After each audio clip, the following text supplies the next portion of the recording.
My sister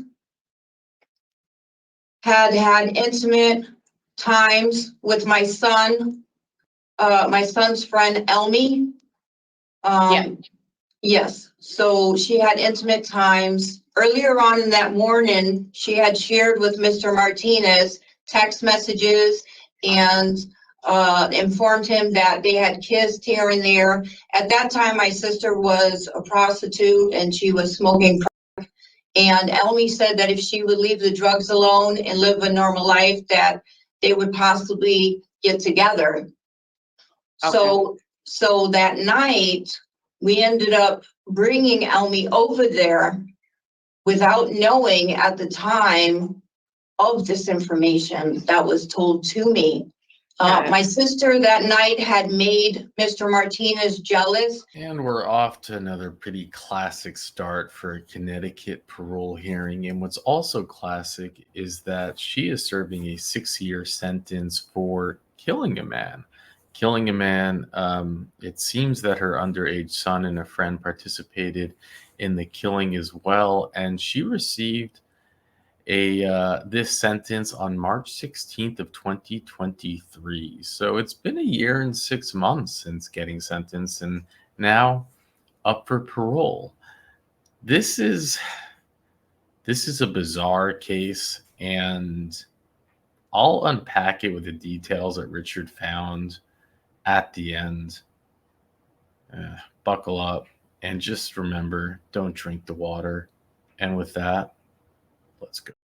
Heather Duperry, 431-993.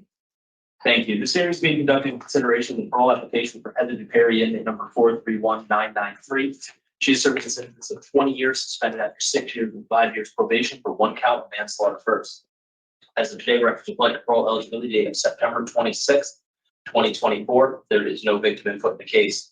There is an offender accountability plan has been reviewed and shows that she has completed Tier 4 and Beyond Violence and is currently participating in the intensive aftercare program.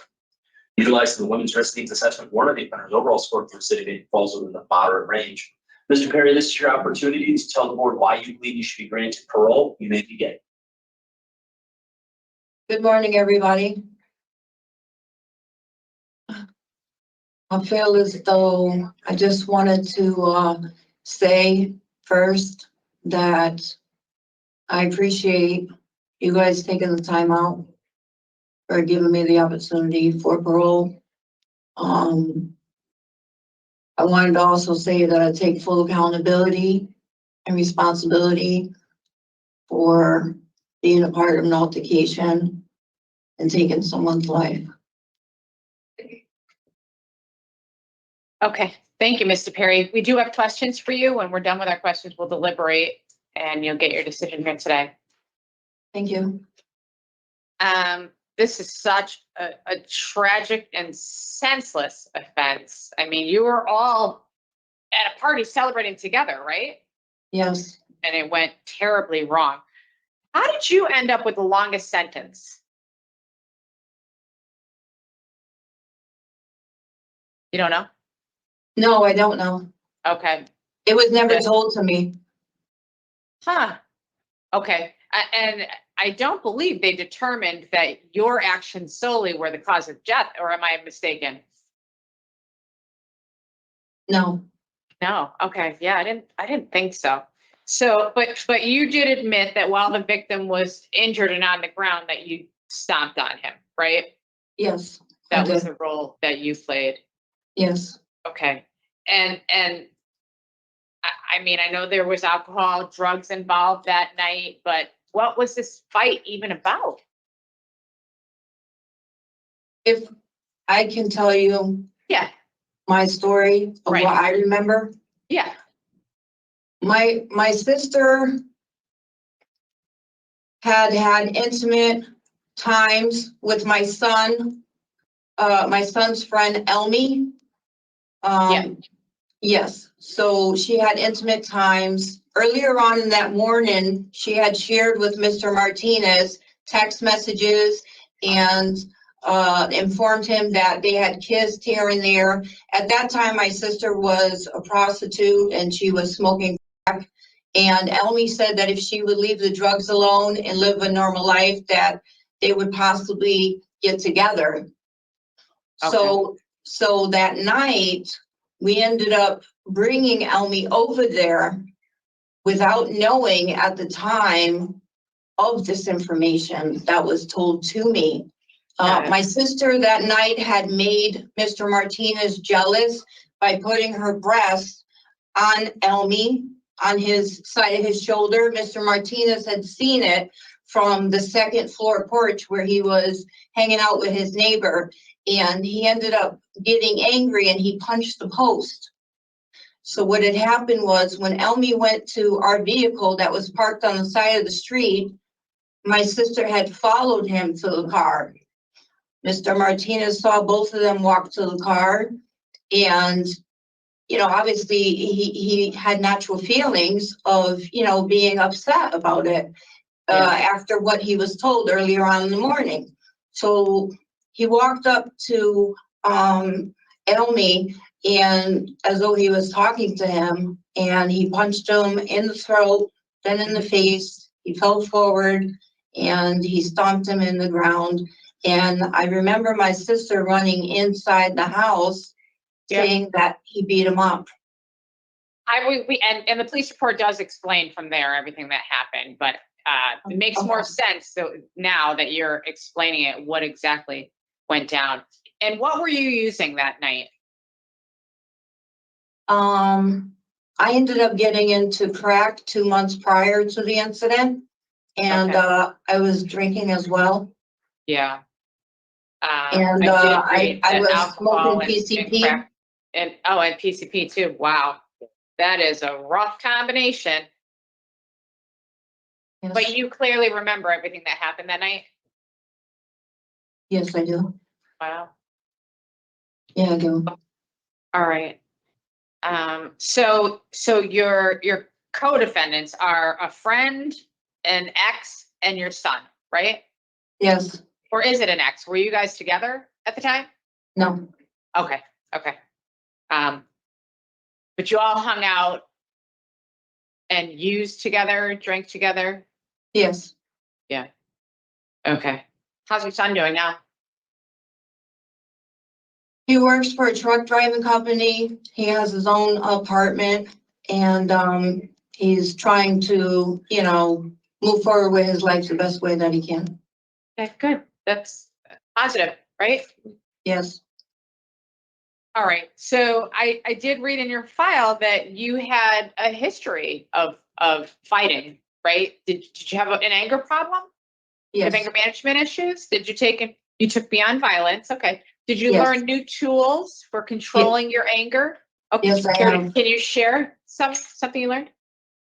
I've learned in Beyond Violence that it's okay to have feelings of anger. However, to not react when you feel angry, to stop and think about that moment and think about the consequences if you were to react. And I also did stress management as well. And it taught me a lot of breathing techniques. And that's also a form of meditation. But the breathing techniques I found work for me. And also taking time to actually think before I react. And I learned that also in Newcomers, a group that I was a part of for 19 weeks. I did that twice. And it has to do with risky thinking and risky thoughts and risky behavior as well. To think about the outcome before you react, Okay. So you don't suffer the consequences or, get involved with the law. Yeah. Okay. Well, you've taken good programs and you've remained out of trouble other than the one disciplinary report for security tampering. Tell us how you'll continue on this path out in the community. What is your relapse prevention plan? My relapse prevention plan is to always remain to put myself first, along with my sobriety. Also, I have plans on volunteering at CCAR. I also became a recovery coach in the time of my incarceration.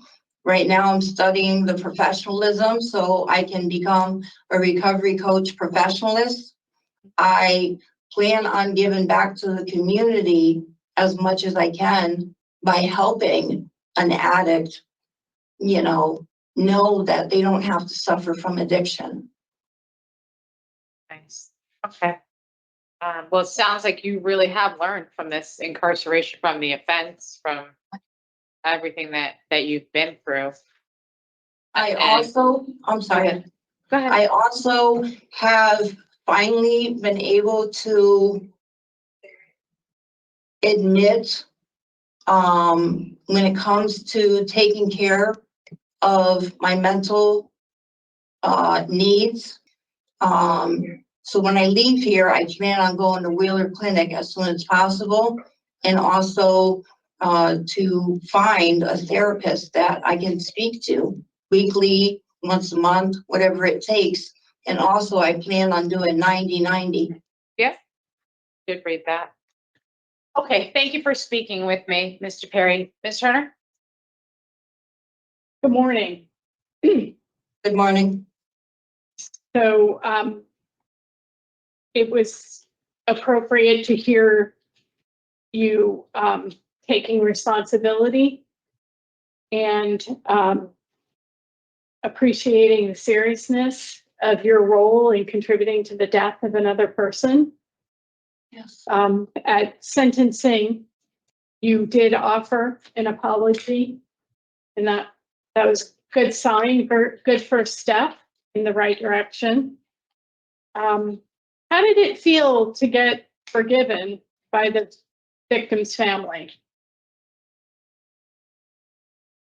I ended up feeling complete again. However, I still carry feelings of guilt and remorse because he was a friend. It's not like he was a nobody, because he wasn't. That wasn't my intention that night for that to happen. And when I was forgiven, I felt a sigh of relief because I'm very sorry for what happened. Very sorry. And I'm So gonna really- have to, yes. Really, Mr. Perry, what matters going forward is what you do with those feelings of remorse and using them as a positive force to drive your choices in life, the rest of your life, in ways that involve giving back, like CCAR will. But don't let the remorse and the guilt be your undoing. You have to reconcile yourself to that act of forgiveness, grace that you were given. In court, it was said that, and I'll share this because it might help you understand why you got the longer sentence. It described you as having more of an aggravating conduct in the state's eyes when you proceeded to further injure the victim, who was already incapacitated. So I think that had to do with the sentence that you're facing right now, and you'll have 14 years of it over your head when you go out to 5 years of probation. Yes, I understand. Can you tell me what the status of your driver's license is right now? I actually don't know. I've been in here for over 5 years, so I'm not able to get in contact with them to find out.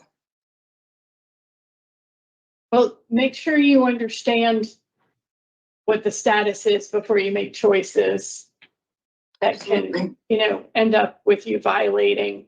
I know that the 2 DUIs in 2018 and 2019 were nollied, but that might still, with the DMV, have an impact on your driving privileges. Yes. So,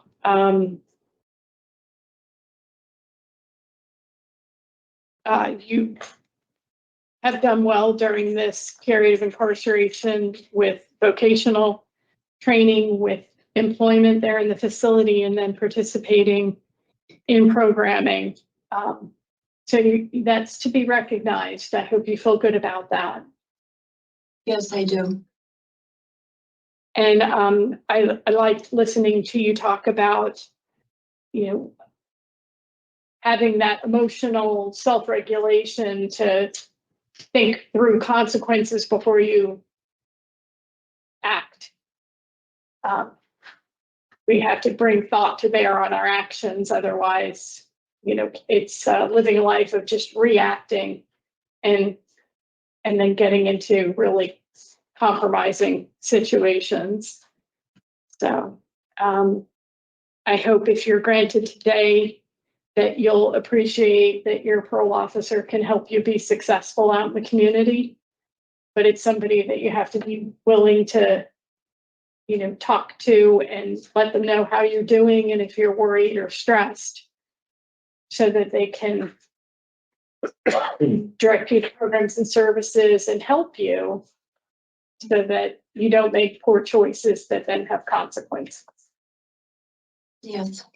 So think about that, having that relationship with a parole officer wouldn't be for that long. You're not eligible until September, and then your end of sentence in July, but it would be the grace of about 10 months to get you stable out in the community, to begin the probationary period. I wish you much success. Thank you very much. Thank you, Thank Madam you, Chair. Mr. Paul. All right, give us some time to discuss your case. You can listen to our deliberation. We'll get back to you shortly with our decision. All right, thank you. Okay. All right, so horrible offense, obviously, but Ms. Perry has really taken advantage of her time incarcerated to engage in programs to address her criminogenic needs.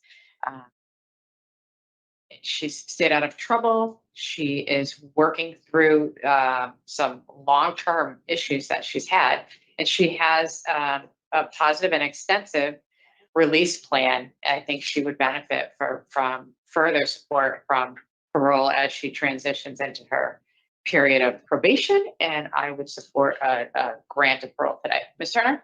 I am also in favor of a grant. As I just said, I think that extra level of support and accountability will be important for her transition to make it successful. Thank you, Mr. Paul. Agreed. All right. So we have co-defendants without the parole officer's permission, alcohol, mental health treatment with medication compliance, and halfway house. Anything further? No driving. Driving without. And we do not have registered or any indication that they don't want contact stuff. I mean, we have Son and names daughter of names. but they're not registered. I don't know that they don't want contact. So, all right. In the matter of Heather DuPerry, MA number 431993, I'll move to grant parole effective your 85% date, which is September 25th, 2024, with the following. I'm sorry. I'm sorry. There was a slight. Okay, September 26th, 2024, with the following additional conditions. You're to have no contact with your co-defendants, Dolly Cruz, Christopher Sirach, or Gabriel Sirach without your parole officer's permission. No consumption of alcoholic beverages. You'll participate in mental health treatment and medication compliance. You'll parole to a halfway house, and you are not to operate a motor vehicle without the permission of your parole officer. Is there a second? All in favor? Aye. Do you have questions, ma'am? No, Okay, we wish I you the best. wanted to thank you very much for Keep giving me working on another yourself, chance. okay? Yes, I will. This concludes the hearing for Heather DuPerry in 31983. All right, you're all set. You'll get this in writing in a couple days. Thank you.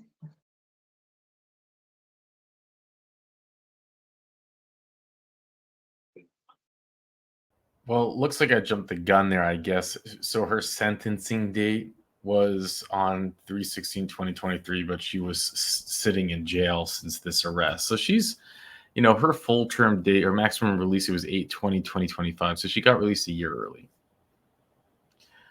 I mean, if you're only going to hand out a 6-year sentence, might as well parole early. I don't really know what I saw. The bottom line is she took a life, but then you find out she gets the most severe sentence. The way that she talks about it is just like, I really don't know what I'm listening to. The problem is that I think I've become too desensitized to these things. The idea that I could watch a parole hearing of a man whose life is lost when you find out that she stomped on his head while he's unconscious on the floor, and kills him. And then she just kind of like, when they ask her about it, what it sounded to me is like when I ask my 15-year-old niece how her day was in school.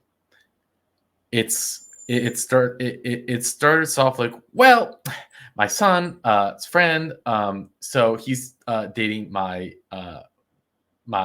sister, who's a prostitute, and then she put her boob on his shoulder because apparently that's something that's like the new thing, to do that.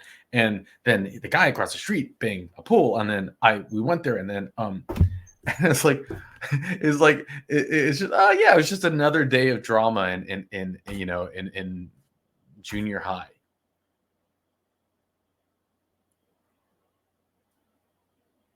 It's just not normal.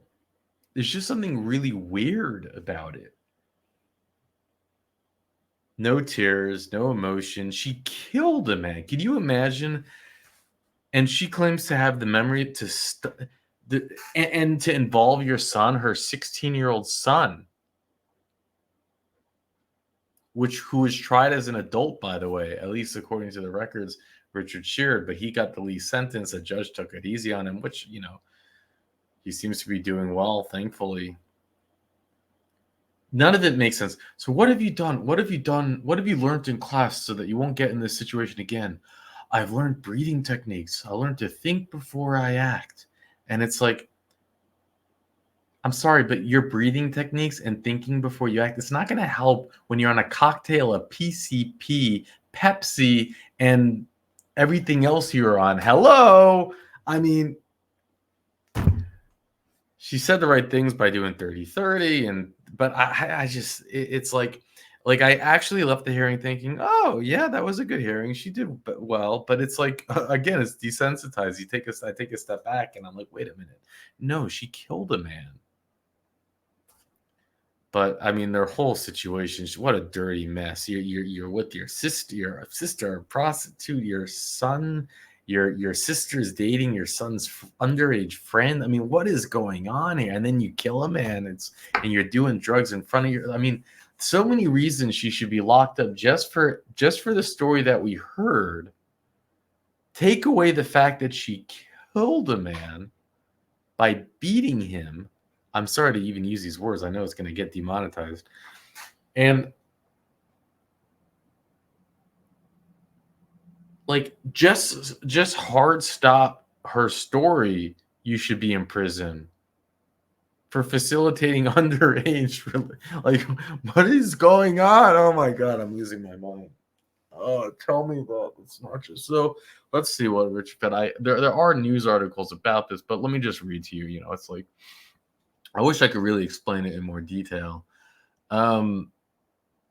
So she has an arrest in 2018. It's interesting. She doesn't have a record that, Connecticut only goes back 10 years, so we can't. But she has an arrest in 2018 where she got 6 months jail but suspended. That was for breach of peace. Then she has this arrest a year later for the manslaughter.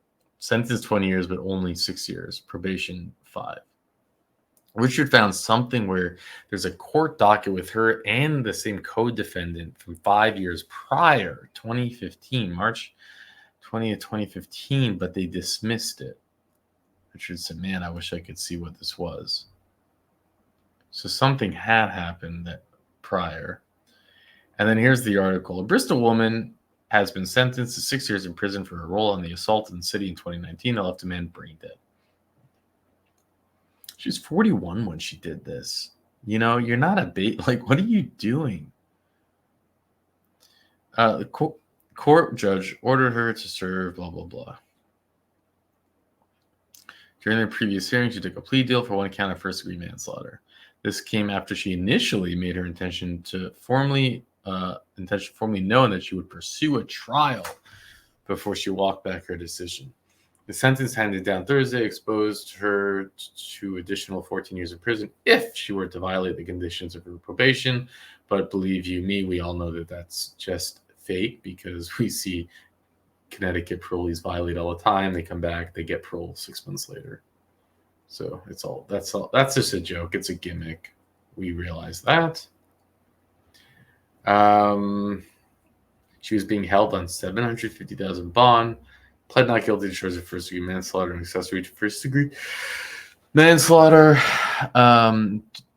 Dupery giver, blah, blah, blah, blah, and the juvenile, her son, was later prosecuted as an adult, were charged in the beating death of Michael Martinez, 38, who was assaulted during a party at his home for his girlfriend's birthday. So I just want to let you know that this article doesn't seem to make any sense about what they're talking about. I don't know. It's her birthday. Maybe it's the prostitute's birthday who then hit on her 16-year-old son with the boobs. But anyways, they were celebrating his girlfriend's birthday. According to the documents, they all attacked him, leaving him brain dead. He was then taken off life support. I don't think we heard the full story. I don't think we heard the truth.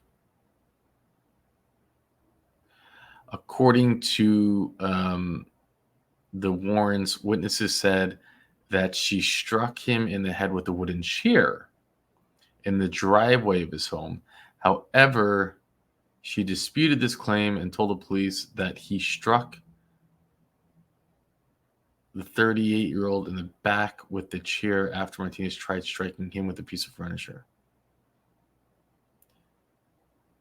Okay, that was her son.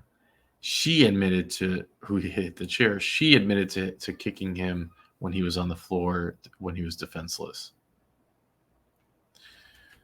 So they feel that she was the one that, I guess, ended his that is interesting. How do you die? But she must have been kicking him pretty hard to do that. That's just... Anyways, there you have it. Kids, don't do drugs and don't drink the water in Connecticut.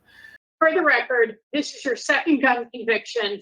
Yes, You've been prohibited by state and federal law since 1989 from possessing firearms and ammunition. And apparently you didn't give a damn. So not only were you willing to carry a gun illegally, but it was loaded and you pointed it at another human being and you shot them 3 times. This guy owed you $3,000? yes, it was, So believe it or not, yes, it was $1,000 a $3,000 bullet, $1,000 a bullet, and then a year for every bullet is what you're serving. That's the formula that we have here. We are about to watch an insane Connecticut parole hearing. And if you're familiar with Connecticut parole hearings, you would know that the idea that I can even make that statement is probably insane. But I'll unpack it with details that will even infuriate you more at the end of this hearing. With that, let's jump in. Who would you like to see next? Mr. Pedro? Yeah.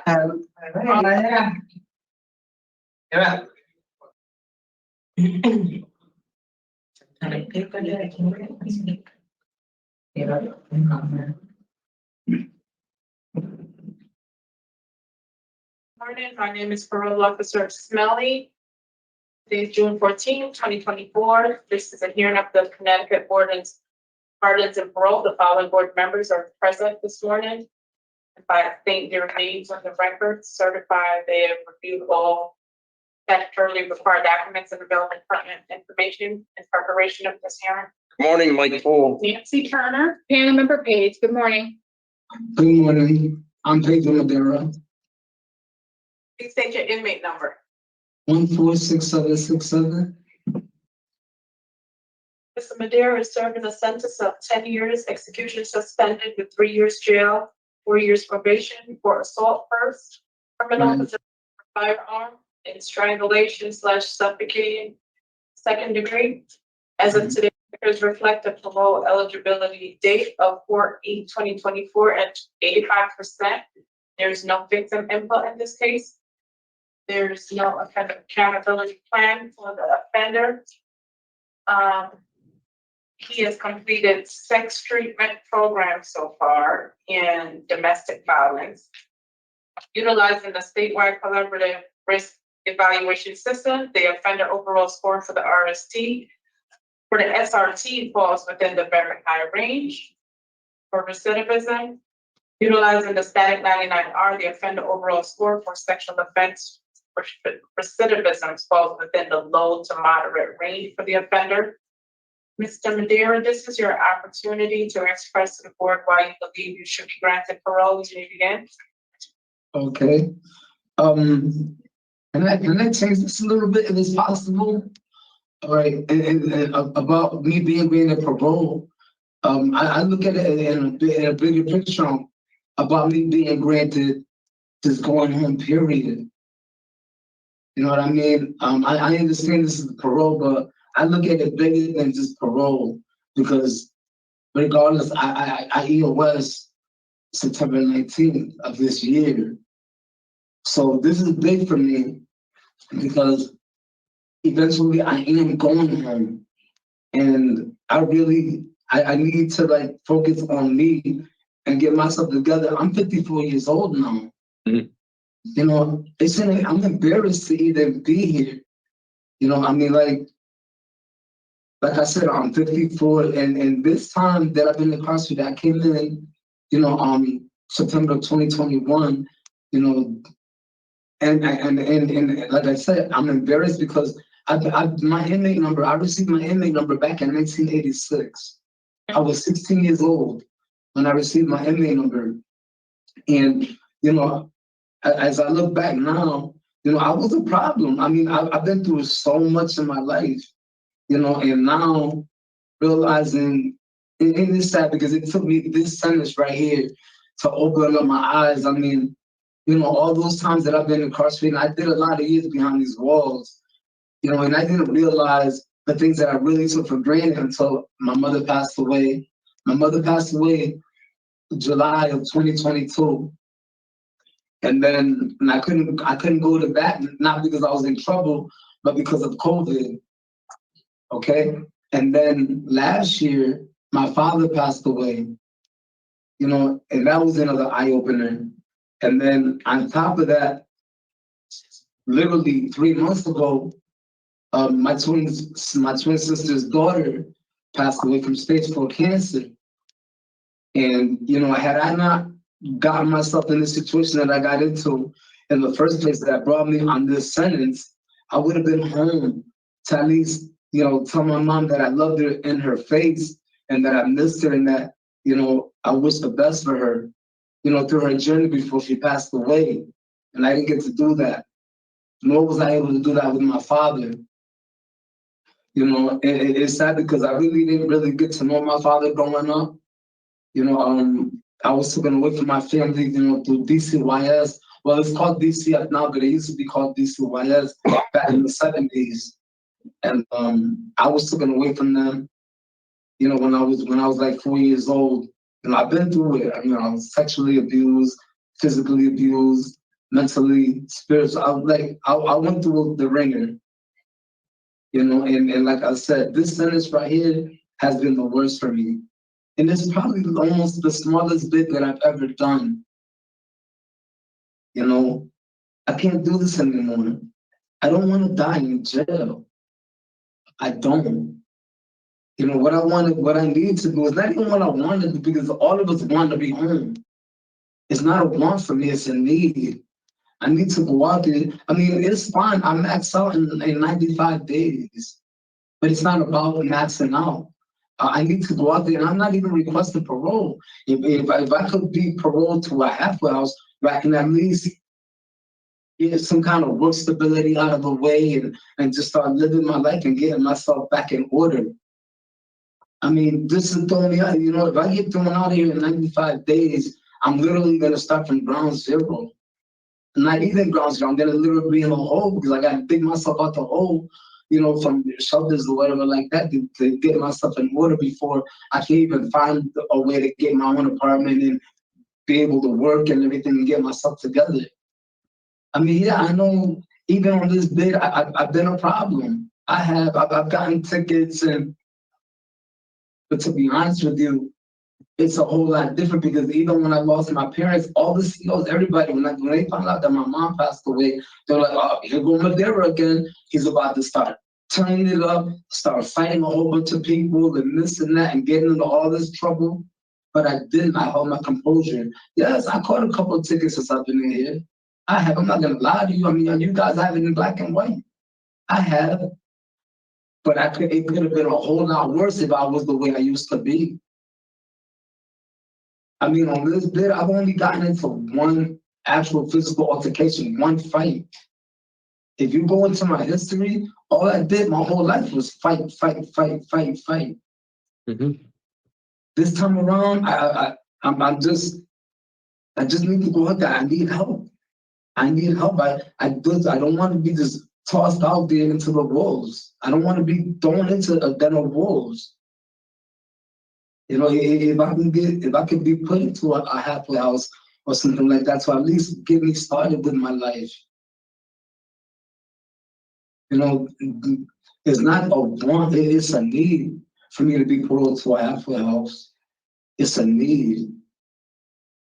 But I mean, you know, you guys have the last say. I mean, yeah, I'm not a poster child for going to church and being fully positive and things like that. And I understand that. But you know, me being close to my EOS date, it's gonna be hard on me. Mhm. I mean, if that's the reality of it, then that's gonna be the reality. I mean, I can't tell you guys how to do your job, but I am letting you know that this is a need for me. This is a necessity to be placed into a halfway house so I can at least try to begin my life on a positive note. I don't want to come back here. Mhm. I really All set, don't. Mr. Madeira? Yeah. Okay, so thank you for your comments. So you've you know what happens here. Yeah. You know, and you know, so we may have some questions for you, and then we need to talk about your case, give you a decision, right? Okay. You know, the point that I want to make based upon what you said is you have 4 years of probation following this, and you're gonna have an interview with the probation officer before you're released. So certainly concerns about housing should be, you know, discussed then, right? But my job as a member of the parole board is to judge your suitability for parole, right? And you know, just to start with, you had a judge that gave you a break on a sentence. There's absolutely no question in my mind because you shot somebody. It's not like you just had a gun. You shot somebody and you only got 3 years. So that's one piece, and then there's all of the stuff with the strangulation and suffocation, things like that that was happening as well. It's like, so when we're dealing with the nature and circumstances of this offense to begin with, we're in a struggle. But then we add to that, right, that it wasn't a year ago that you got tickets. It was last month. And it was 3 months ago that you were in possession of K2 in a correction facility, right? So how do I, in my right mind, make a decision that you're suitable for parole given that information? You know, it's not, you know, that's where I have to get to, right? That's what to find out if you're suitable for parole. And with that information, how would I justify released for the last 90 days of your supervision. Can you respond to that? Yeah, I want you to. Okay, prime example, my charges are all violent charges. You said it the best. I mean, yeah, I'm not gonna lie. I shot someone. Mhm. Granted, I got convicted to it, a shooting. Okay, you're right. And speculation on that, right? Those are violent charges. We're talking about last month. It was a Class B ticket for out of place. I was in someone's cell showing pictures of my family's funeral pictures. I didn't want the whole block to see it, so I went inside the cell, which is out of place. That's not a violent case. The K2 situation, again, that's not violent.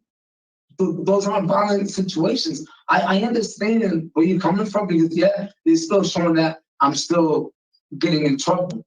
I do understand that. I understand that completely. Again, I'm not perfect, but at least I'm not going around stabbing people and choking people up and assaulting CEOs and being assaulted and showing that anger and aggression that I used to show. You know, I mean, granted, I was blessed with the court when they sentenced me with the sentence that they gave me for the charge that I had shooting an assault one. I was blessed. That was a blessing that they gave me the time that they gave me. You know what I mean? And I'm grateful for that. I am grateful for that. And I agree with you 100%. To be honest with you, like if I was in your situation, I would look at me again like Madeira, 146767. He's done this. He's got every ticket from assault on DOC to possession of drugs to out of place, threatening, all these different tickets throughout my lifetime. And I understand where you're coming from. And if I was in your shoes, I would be the same way. You know, I don't think Mr. Madeira is suitable for this and for this and for this and for this, because I don't want to be held accountable for me releasing Mr. Madeira to the community. And there's a possibility that there's a chance that he can come back in while he's out on parole. And I completely get that. But there's something big that's happened in my lifetime that has got me to realize that violence isn't always the answer. Listen, I believe it or not, I'm more accepting that I received tickets for out of place and for drug possession than getting assault on DOC or assaulting an inmate or threatening an inmate or anything of a form of showing anger and aggression. Because the biggest thing out there in society right now is those things. Everybody's getting killed out there. Everybody's dying out there behind guns and violence. And that's something that I've been fighting within myself since I've been on this bid.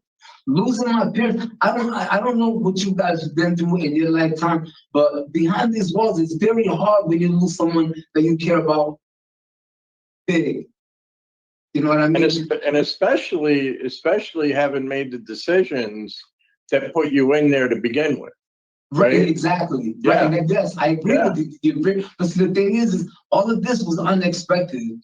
No one in my family, none of us knew that my mother had cancer. You know what I mean? None of us knew that. Well, I certainly,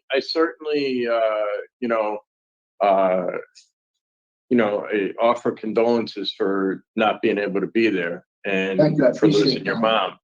But the bottom line is that I need to judge this case based upon what's in front of me. And I understand that. Board Member Page, any questions? Board Member Turner, any questions? Mr. Madeira, Yes. why did you shoot this man?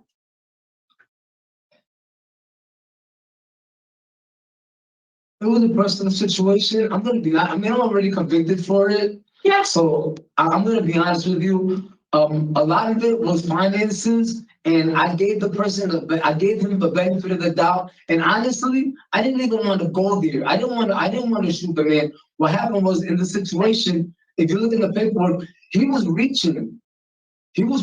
Yes, I did have a firearm in my possession when I seen the guy. I wasn't even looking for him. I brought a friend. If you look at my paperwork, I brought a friend to the store because he smoked cigarettes. I don't smoke. So I brought him to the store for him to buy cigarettes when we left out of the store, it's in our paperwork, when we left out of the store, it's in the videos and everything, we left out of the store, I seen him.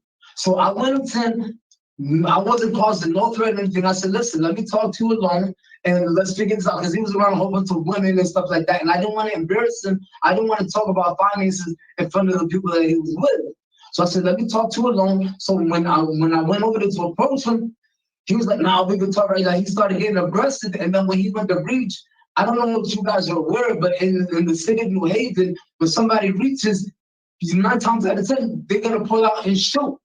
Because that's just how New Haven is. Even to this day, if you don't notice now than it was before. I mean, there's always shootings in New Haven. So when he went to reach, I felt threatened for my life.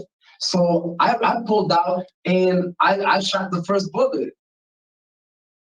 You know what I mean? And yes, given he was shot more than once, but that's because I feared for my life. Even when the police pulled me over, like I'm not really known to carry firearms on me. What are you gonna do the next time you're feeling threatened? There's not gonna be a next time in regards to firearms. I'm not gonna get myself in those situations. Well, Because I've learned. for the record, this is your second gun conviction. Yes. You've been prohibited by state and federal law since 1989 from possessing firearms and ammunition, and apparently you didn't give a damn. So not only were you willing to carry a gun illegally, but it was loaded, and you pointed it at another human being and you shot them 3 times. This guy owed you $3,000? Yes, it was. So Yes, it was $3,000 a bullet. $1,000 a bullet, and then a year for every bullet is what you're serving. That's the formula that we have here. I mean, yes. You might say you're not a poster child, but you know, it's really, and I know in your mind you think that things are improving based on the nature of the DRs that you're getting, but you got a long way to go, sir. I mean, this criminal history is shocking. I mean, you check all the boxes from guns to arson to robberies to sexual assault to domestic violence. It's quite a history, sir, and it's very concerning. And I hope you can make better choices for yourself out in the community. You have 5 years on the state's deadly weapon offender registry ahead of you. Right. I wish you much success. And I'm prepared. And you're right. You're right. Like I should never grab the gun in the first place. And I lined myself up for that because I had a good job out there. I was working. I was back in school. I was doing everything I needed to do. But at those times too, when I do good, I also noticed that I always get into a self-sabotage moment. And I agree with you. I should have. I'm sorry? To get the $3,000 that you lent the victim. So I can hear you. Say it again. Where did you get the money that you lent to the victim? Oh, I was working. Oh, I was working. So what I did him a favor. Selling drugs. Huh? That's what we have. Selling drugs. Known to carry a gun. Well, see, That's that's what I told the courts. That's what I told the courts because I already knew that I was gonna go down. So I said, but you know what? If I just tell them that I was selling drugs, everything will be out of the way. So I said that just to get it out of the way with the courts, and I did tell them that. But that's not really what happened. I was working. I was literally working. I had a good job, and I did loan a person money. I did loan him money. And that's why I made a big deal about it. If I didn't work hard, if it was over drug money, I wouldn't have cared. $3,000, you can make that overnight. You make that and spend it like nothing. But it's because I made it big because it was money that I worked hard for. That's the only reason why I took it to where I took it at, because I worked hard for that money. So yes, I felt like I earned that money because I did work hard for it. I sweat blood and tears for that money. If I was out there selling drugs at the time and it was a $3,000 Mr. Madera, I'm going to stop you because we need to move on. But okay. Who is this person to you that you would get them $3,000? I'm sorry? Who is this person to you that you lent or gave them $3,000? He was, You're believe it or not, he was actually a really good friend of mine. You're talking about Iovino. He was a really good friend of mine. I've been doing Iovino for years. We've been good friends for a long time. Then how do you pull out a gun and shoot someone 3 times? I just, Because he was reaching. So when I don't know what neighborhoods you guys are from, but in New Haven, and I can't speak for no other city but New Haven, because that's where I was residing at. In New Haven, if somebody reaches out, they're telling you, yo, listen, I'm about to shoot you. And I just so happened to get lucky that I had a firearm in my possession at that time. So what I did is I did what I felt was necessary for me to still be alive. I mean, I'm grateful that I didn't kill the man, because if I would have killed him, we wouldn't be having this conversation right now. Nor if he would have shot me, we wouldn't be having this conversation again. right, I'm done, Mr. Chair. Thank you. Thank you, Mr. Madeira. We're going to talk about your case and give you a decision. Okay. I mean, I'm where I'm at. I have nature and circumstance, criminal history, inadequate evidence of offender change, and poor institutional adjustment. I had poor performance on community release. He's failed all 6 opportunities he's been afforded. I have So- criminal history, poor performance on community supervision, poor institutional adjustment, the disciplinary infractions. He got a million of them. And I would like nature of circumstance. Okay.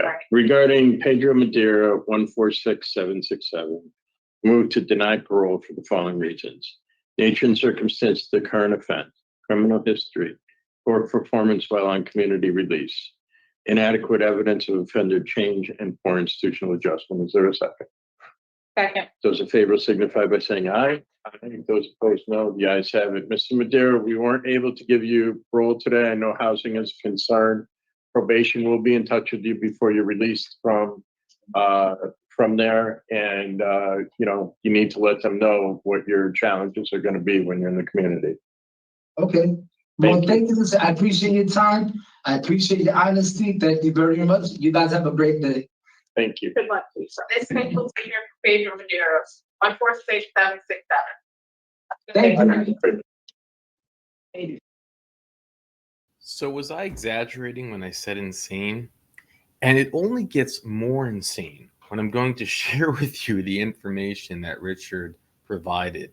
And what makes this insane is the idea that there is a district attorney, that there is a judge that continues to let this dangerous, vile monster out into the streets of Connecticut over and over and over and over again. All he has done is brought misery and pain into this world. While he's in prison, he gets a charge for K2. It's not a charge, it's a write-up. He gets a 3-year sentence, as they said, $1,000 per bullet. 1 year per bullet pumped into this man. All they can give is 3 years? You can't give attempted homicide? You can't lock him away for life? Wait till you find out what he's done.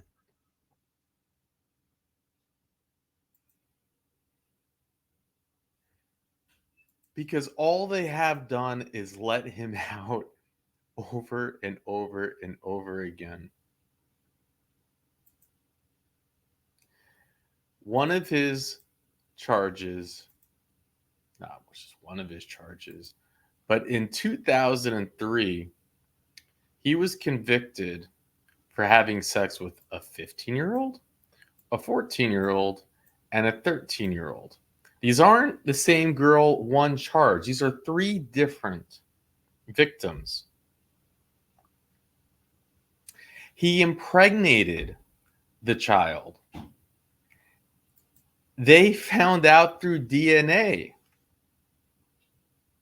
that the child was his.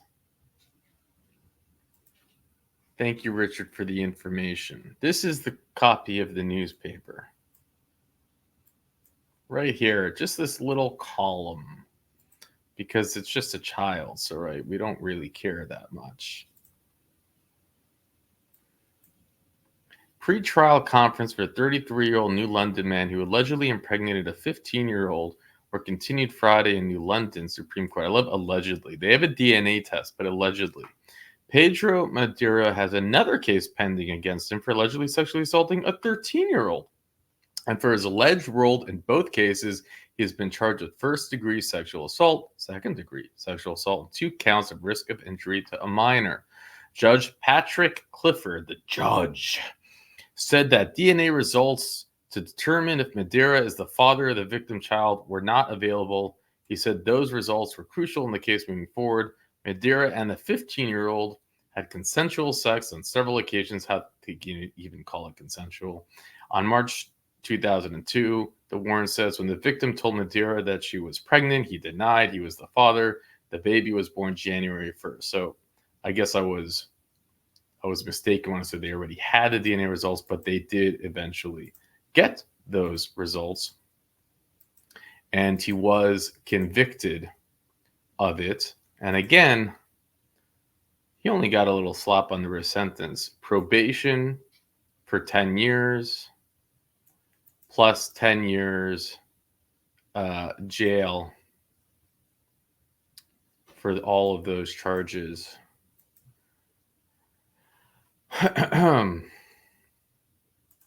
Now, for this crime that he committed, he looks like a real prince here, right? A real nice guy.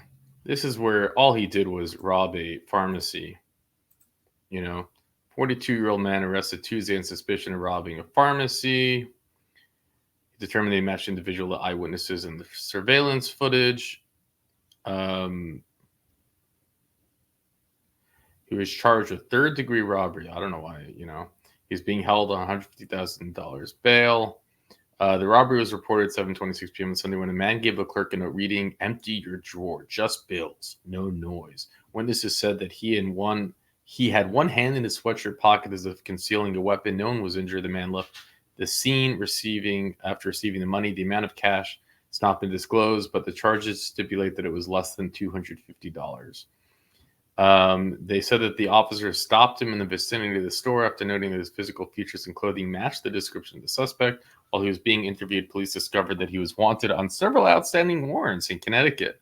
Madeira was detained on these charges and was linked to a robbery by positive eyewitnesses, identification said, and camera footage. Madeira was convicted in 2 sexual assault cases in the area in 2004. According to criminal records, he was sentenced to serve 54 months of a 10-year sentence. So when I said he was sentenced to 10 years, I was wrong. He was 54 months. 54 months. Was that 4 years of a 10-year sentence? That's all they give him. That's all they gave him. He impregnated a child. That's all they gave him.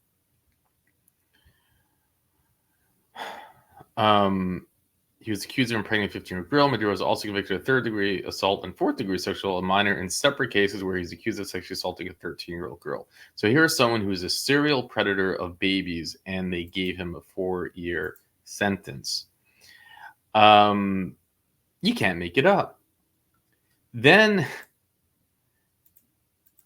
again, after all of this, after his criminal record that is so lengthy, that is so dangerous, that is so insane, he shoots a man 3 times and they give him a 3-year sentence.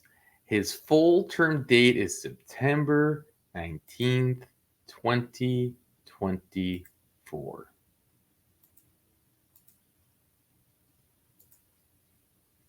Make it make sense.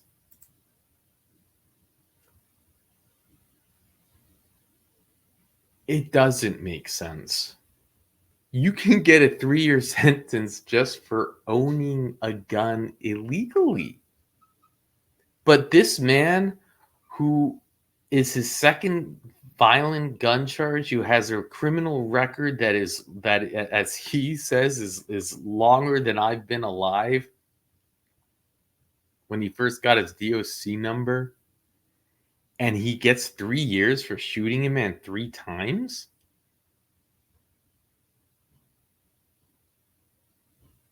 You know, in Louisiana, you couldn't even get a parole hearing if you had a write-up within 12 months. And here he is with a write-up just a month prior.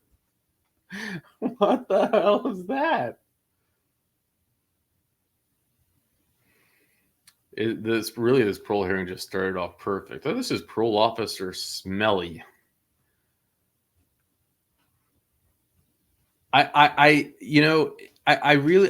If the world saw this, they wouldn't believe it.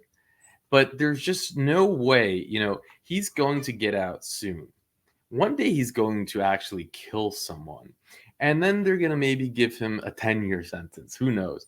But what they need to do is find the judge and the DA that allowed him to be free, and they need to be investigated. This is straight up criminal, in my opinion. I mean, it seems to me to violate what anyone with a little bit of common sense would expect. You would assume that there's probably, I know this is totally arbitrary, but I don't think it's even like in Connecticut. What percentage of the population in Connecticut would look at this sentence and say, yeah, that's good?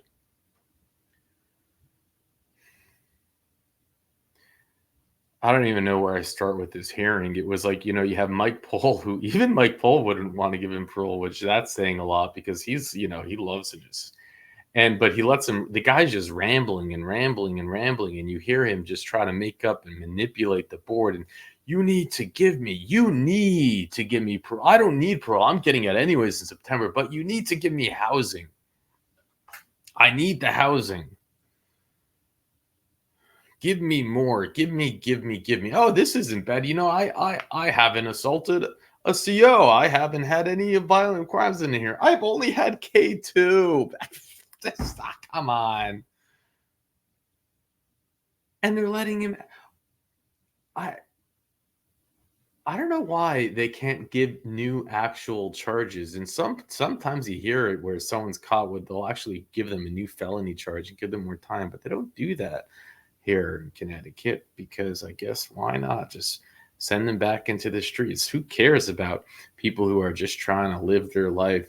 He's also talking about New Haven. I don't know if you know New Haven. I don't know where you guys are from, but where I'm from in New Haven, it's just dangerous. I don't know. I didn't know that New Haven, Connecticut was that dangerous. Wow.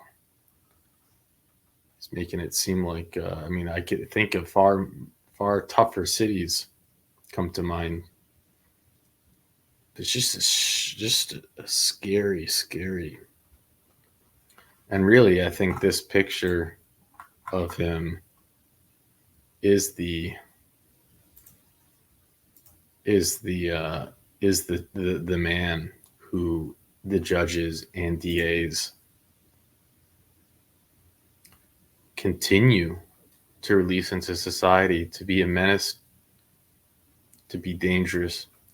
Oh yeah, I lent him $3,000 out of the kindness of my heart. He was a good friend of mine. Oh, I didn't do it selling drugs. It was hard-earned money. It's like, shut up.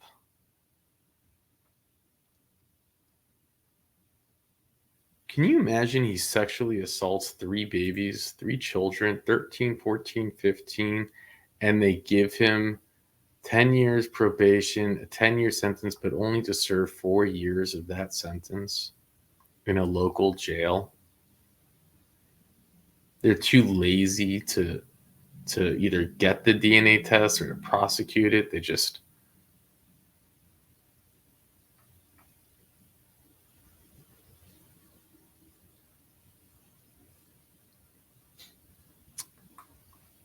You can't make it up. But I think there's 2 outcomes that are almost guaranteed. One is he's going to kill someone, Or two is we'll just see him in a revocation hearing again sometime soon. And I don't know, we can make a wager on how quickly it takes to see him back at revocation. He's going to get out full term September. Let's see how long. And thank you again, Richard, for the info. And with that, My sister had intimate times with my son's friend Elmy. Yeah. Yes, so she had intimate times. Earlier on in that morning, she had shared with Mr. Martinez text messages and informed him that they had kissed here and there. At that time, my sister was a prostitute. Had a judge that gave you a break on a sentence.